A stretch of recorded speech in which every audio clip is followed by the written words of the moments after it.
Carbohydrate शुरू किया था। कार्बोहाइड्रेट्स में सबसे पहले हमने मोनोसेक्राइड्स के बारे में डिटेल से पढ़ा, उसके बाद फिर डाइसेक्राइड्स पे है, ग्लाइकोसिडिक बॉन्ड क्या होता है, एनोमर्स क्या होते हैं, जो इसके एनेंशियोमर्स है, स्टीरियोआइसोमेरिज्म क्या होती है, वो सब कुछ हमने डिटेल में कर लिया।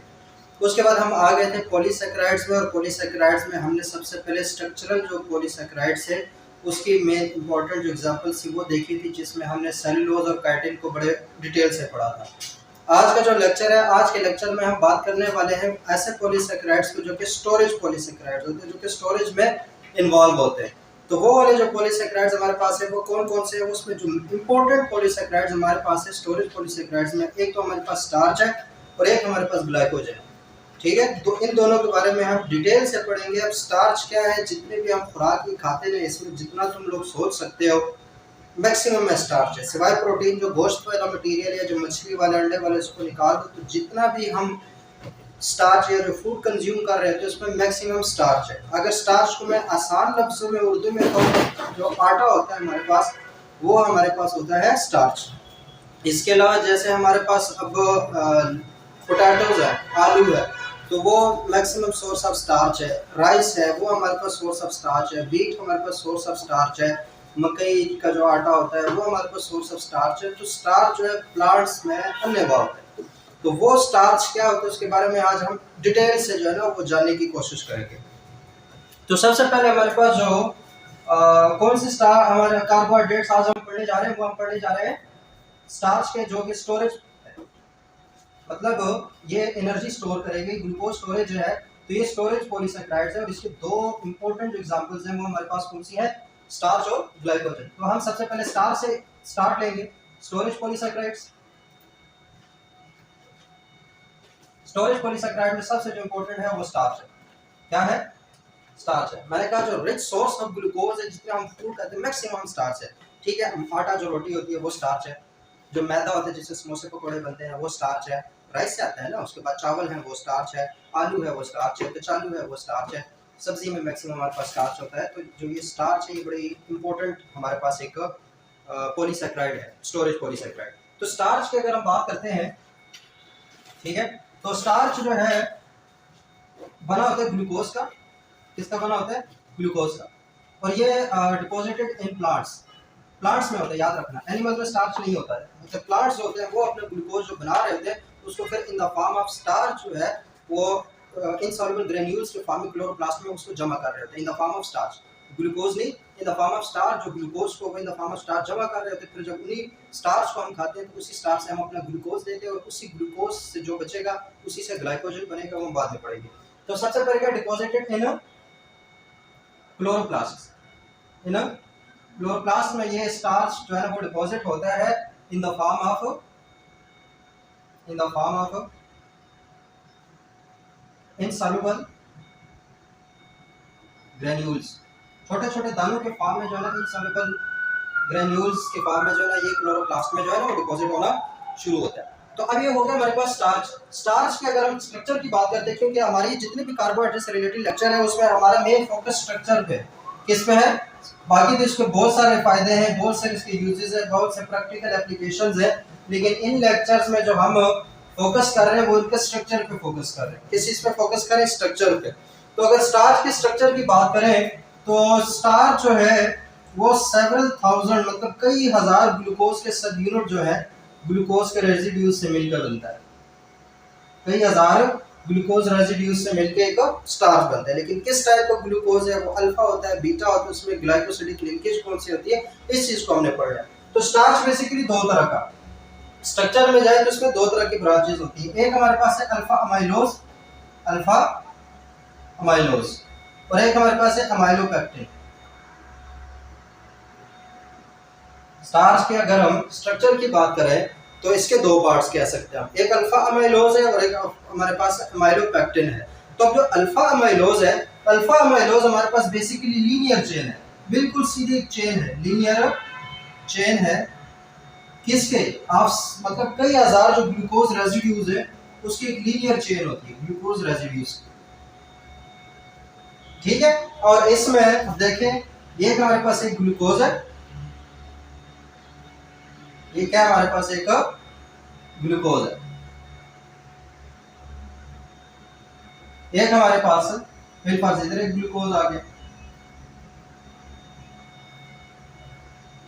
ये भी CH2OH, यहाँ पे OH होता है, तो इनका ये वाला ग्लाइकोसिडिक लिंकेज से ये H2O रिलीज हो जाएगा, ठीक है, ये H2O रिलीज हो जाएगा और जो O है वो इनके दरमियान बॉन्ड बना देगा, इसका भी OH नीचे, इसका भी OH नीचे। देखो CH2OH और ये वाला OH एक दूसरे के ऑपोजिट है, तो ये वाले जो एनोमर्स है, ये कौन सा एनोमर होगा? अल्फा ग्लूकोज का, किसका? अल्फा ग्लूकोज का, ये भी अल्फा ग्लूकोज है, उनके दरमियान जो लिंकेज होगी वो कौन सी होगी? इस कार्बन नंबर 1 और इस वाले ग्लूकोज का कार्बन नंबर 4, ये दोनों इन्वॉल्व हैं, तो इसमें जो लिंकेज होगी वो क्या होगी? Alpha 1,4 glycosidic linkage, glycosidic linkage. Linkage इसमें कौन सी है? Alpha 1,4 glycosidic linkage. किस वाले में? अमाइलोज में। अमाइलोज में क्या है? Alpha 1,4 glycosidic linkage. अगर हम सेलुलोज को देखें तो सेलुलोज में भी 1,4 ग्लाइकोसिडिक लिंकेज थी, बाकी मतलब उसको हम आइसोमर कह सकते हैं अमाइलोज का, लेकिन उसमें थी बीटा 1,4, ठीक है, इसमें अल्फा 1,4 है ना, उसमें जो थी उसमें हमारे पास बीटा 1,4 थी, ऐसे ये वाली लिंकेज थी। तो सिर्फ ये लिंकेज उसमें, इसमें अल्फा है और सेलुलोज में बीटा थी, इसकी वजह से इसकी जो प्रॉपर्टीज है वो बहुत ज्यादा डिफर कर जाती हैं। जैसे हमारे पास ये जो अमाइलोज है, ये मतलब बनता चलते एक चेन बनते हैं और ये फिर लेफ्ट जो है ना वो हेलिकल स्ट्रक्चर में आ जाता है, ऐसे जैसे स्प्रिंग होते हैं उसके स्ट्रक्चर में होता है, जबकि जो हमारे पास सेलुलोज था वो कम्पैक्ट शीट्स के फॉर्म में आ जाता है। किस चीज में आ जाता है? वो शीट्स। किसकी वजह से? ये ग्लाइकोसिडिक जो लिंकेज है, क्योंकि सेलुलोज में बीटा 1,4 थी तो उसमें प्रॉपर्टीज और होगी, इसमें अल्फा 1,4 ग्लाइकोसिडिक लिंकेज है तो उसकी प्रॉपर्टी शेप के लिहाज से और हो गई। तो हमारे पास सेलुलोज का जो स्ट्रक्चरल आइसोमर है तो वो कौन सा है हमारे पास? Alpha amylose. तो ये तो हो गया। अब ये अल्फा अमाइलोज का जो एग्जैक्ट स्ट्रक्चर है वो इस तरह का, ये हमारे पास क्या हो गया? Alpha amylose. इसमें लिंकेज कौन सी है? Alpha 1,4 glycosidic linkage. Alpha glucose के रेसिड्यूज होते हैं सारे, लिंकेज इसमें अल्फा 1,4 है। स्ट्रक्चर में ये चीज हमने याद रखनी है कि उसमें कौन सा ग्लूकोज है, अल्फा या बीटा है, या उसमें कौन सा मोनोसैकेराइड इन्वॉल्व है, फिर उसमें लिंकेज कौन सी है। तो इसमें जो अल्फा अमाइलोज में लिंकेज होती है वो होती है अल्फा 1,4। उसके बाद एक बात और याद रखना कि एक चेन की तरह होता है, ठीक है, मतलब एक ग्लूकोज के साथ एक, फिर दूसरा, फिर तीसरा, और एक चेन बना लेते हैं, फिर वो चेन ही जो है ना वो स्पाइरल फॉर्म में, हेलिकल फॉर्म में बनता चला जाता है। तो हमारे पास हो गया अल्फा अमाइलोज। अगर हम बात करते हैं अमाइलोपेक्टिन की, तो अमाइलोपेक्टिन और अल्फा अमाइलोज में यही फर्क है कि इसमें सिर्फ और सिर्फ अल्फा 1,4 लिंकेज होती है। इसमें अल्फा 1,4 लिंकेज तो होती ही होती है, साथ में ये ब्रांच्ड होता है। ये क्या होता है? ब्रांच होता है, इसमें ब्रांचेस भी बनती है। ये ब्रांचेस मतलब ब्रांच होता है हमारे पास। ब्रांच मतलब हो कि 1,4 तो होगी, साथ में ब्रांचेस बनता चले जाती है ऐसे, ठीक है, ये ब्रांचेस होती है। वो कैसे ब्रांचेस होती है अमाइलोपेक्टिन में, उसको हम देखते हैं। अल्फा अमाइलोज में 1,4 थी, इसमें जो ब्रांचेस याद रखना 1,4 तो होगी इसमें, लेकिन साथ में ये ब्रांच भी बनाएगा और वो ब्रांच होगी अल्फा 1,6, मतलब पहले का कार्बन और इस कार्बन के दरमियान जो है ये लिंकेज बनाएगा। मैं स्ट्रक्चर ड्रा करूंगा कि वो लिंकेज कैसे बनती है। अमाइलोपेक्टिन और अमाइलोज में यही फर्क है, इसमें सिर्फ अल्फा 1,4 होती है, लीनियर होता है।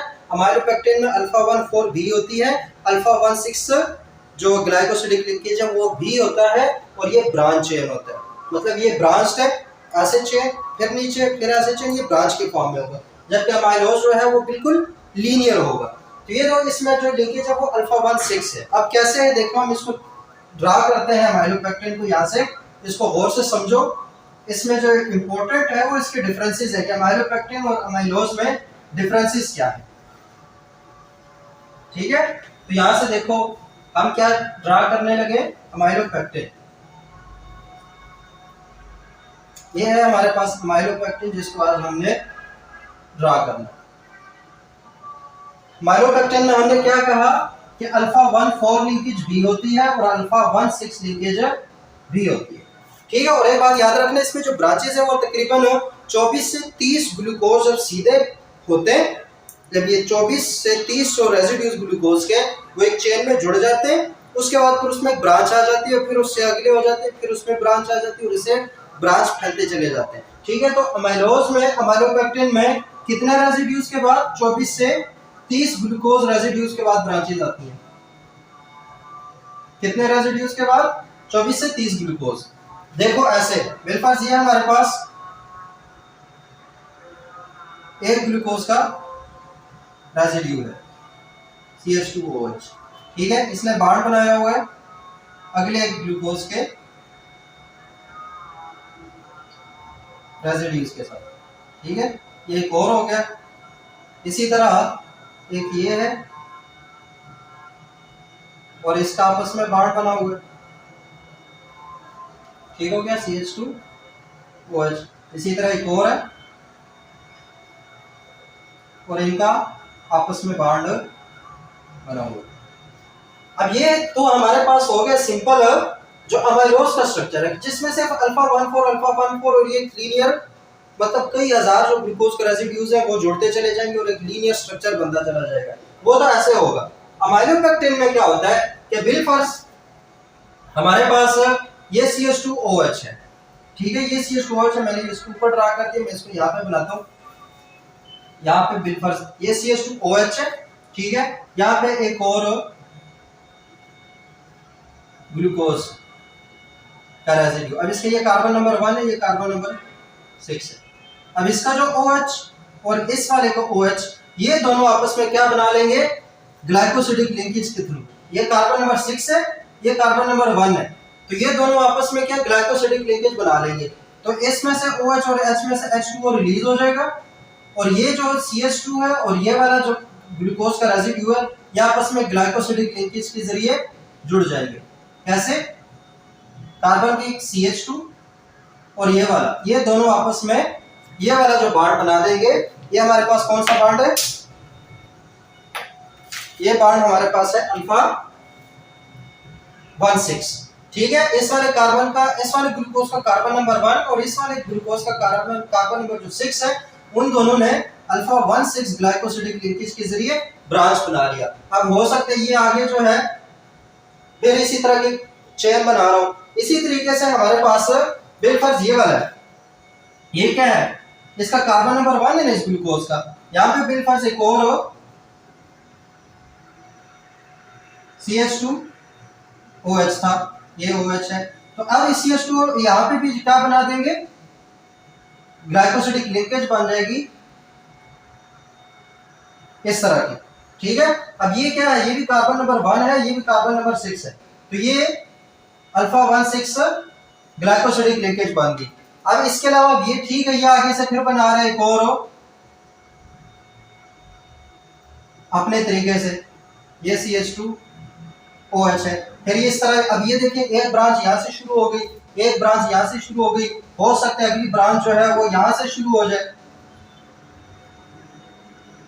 ठीक है, अगली ब्रांच हो सकता है CH2 के जरिए यहाँ से शुरू हो जाए। तो इस तरह ये हमारे पास जो अमाइलोपेक्टिन है वो ब्रांच्ड फॉर्म में चला जाता है और इस ब्रांच फॉर्म में हमेशा जो ग्लूकोज का एक एंड होगा ना, जो आखिरी एंड होगा, वो हमारे पास उसमें OH फ्री होगा। उसमें OH फ्री होने की वजह से उस वाले एंड को कहेंगे हम रिड्यूसिंग एंड, क्योंकि उसमें जो OH होगा वो फ्री होगा। तो इस वजह से जो स्टार्च है वो हमारे पास रिड्यूसिंग शुगर हो जाती है, सिर्फ उस एक एंड की वजह से, क्योंकि वहां पे फ्री OH हमारे पास एरोमेटिक कार्बन पे अवेलेबल हो जाते हैं। अगर इनकी बात करें तो इसका भी यूज हो गया, इसका भी यूज हो गया, इसका भी यूज हो गया, इसका भी यूज हो गया, सब का यूज हो गया, लेकिन एंड पे कुछ जो हमारे पास ग्लूकोज के रेसिड्यूज होंगे उनका OH जो है वो फ्री बच जाएगा, जिसकी वजह से एक रिड्यूसिंग एंड बन जाएगी, एक रिड्यूसिंग सिरा बन जाएगा। तो इस वजह से जो स्टार्च है वो रिड्यूसिंग शुगर हो जाता है। तो ये हमारे पास क्या है? अमाइलोपेक्टिन। अमाइलोज में लीनियर ब्रांच मतलब चेन बन रही थी, अमाइलोपेक्टिन में ब्रांच चेन बन रही है। कितने रेसिड्यूज के बाद? 24 to 30 रेसिड्यूज के बाद जो है ना इस तरह की ब्रांच, मतलब ये तकरीबन 24 ग्लूकोज ऐसे जुड़ जाएंगे, उसमें बीच में कहीं से ब्रांच बन के एक और फिर हो जाएगी, इसी तरह एक और ब्रांच हो जाएगी। तो ये था हमारे पास अमाइलोपेक्टिन।